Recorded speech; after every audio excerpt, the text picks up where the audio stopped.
everybody, it's Honest John again. Now, there is a list that is kept by the Los Angeles Sheriff's Department of problem deputies.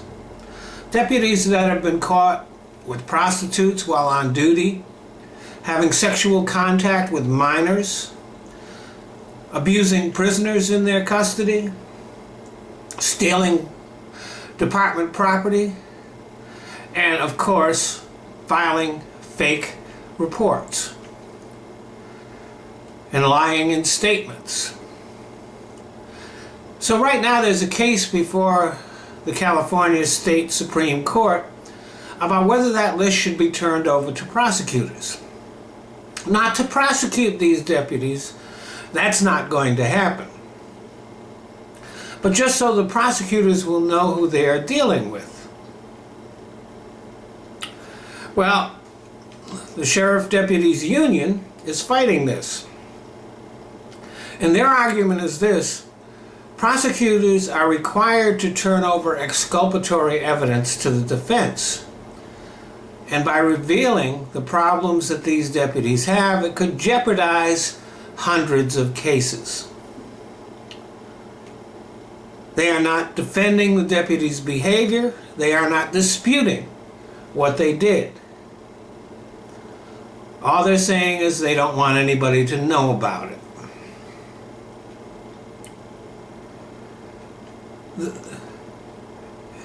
These cases should be in jeopardy. And there should be reviews of cases that these deputies worked on or testified in. There's probably a lot of people in jail that shouldn't be because of these deputies.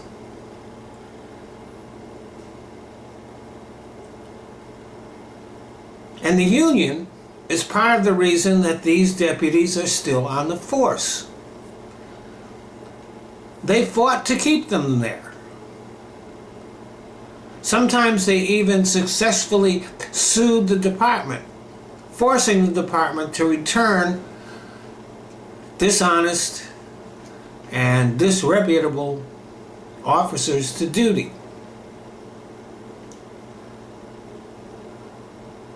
As far as the public learning anything about this, well, that's out of the question.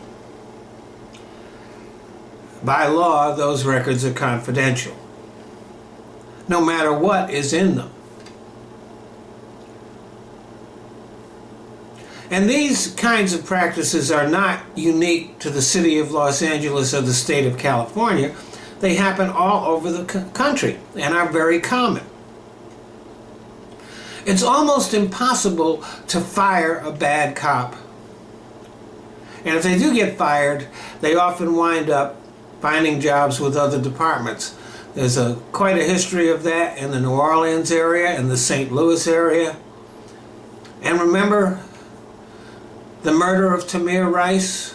Well, the cop that did that had been fired by another department and was then hired by, I believe it was the Cleveland Police Department.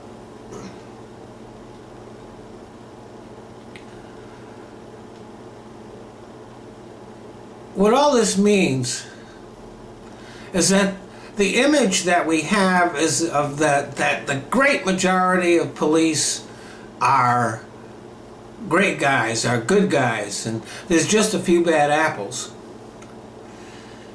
is not really accurate, because the number of bad apples has been growing for years because of policies like this. Bad apples are protected. And I'm sure that that probably not only means that the number of bad apples grows in the departments, but it probably discourages good cops.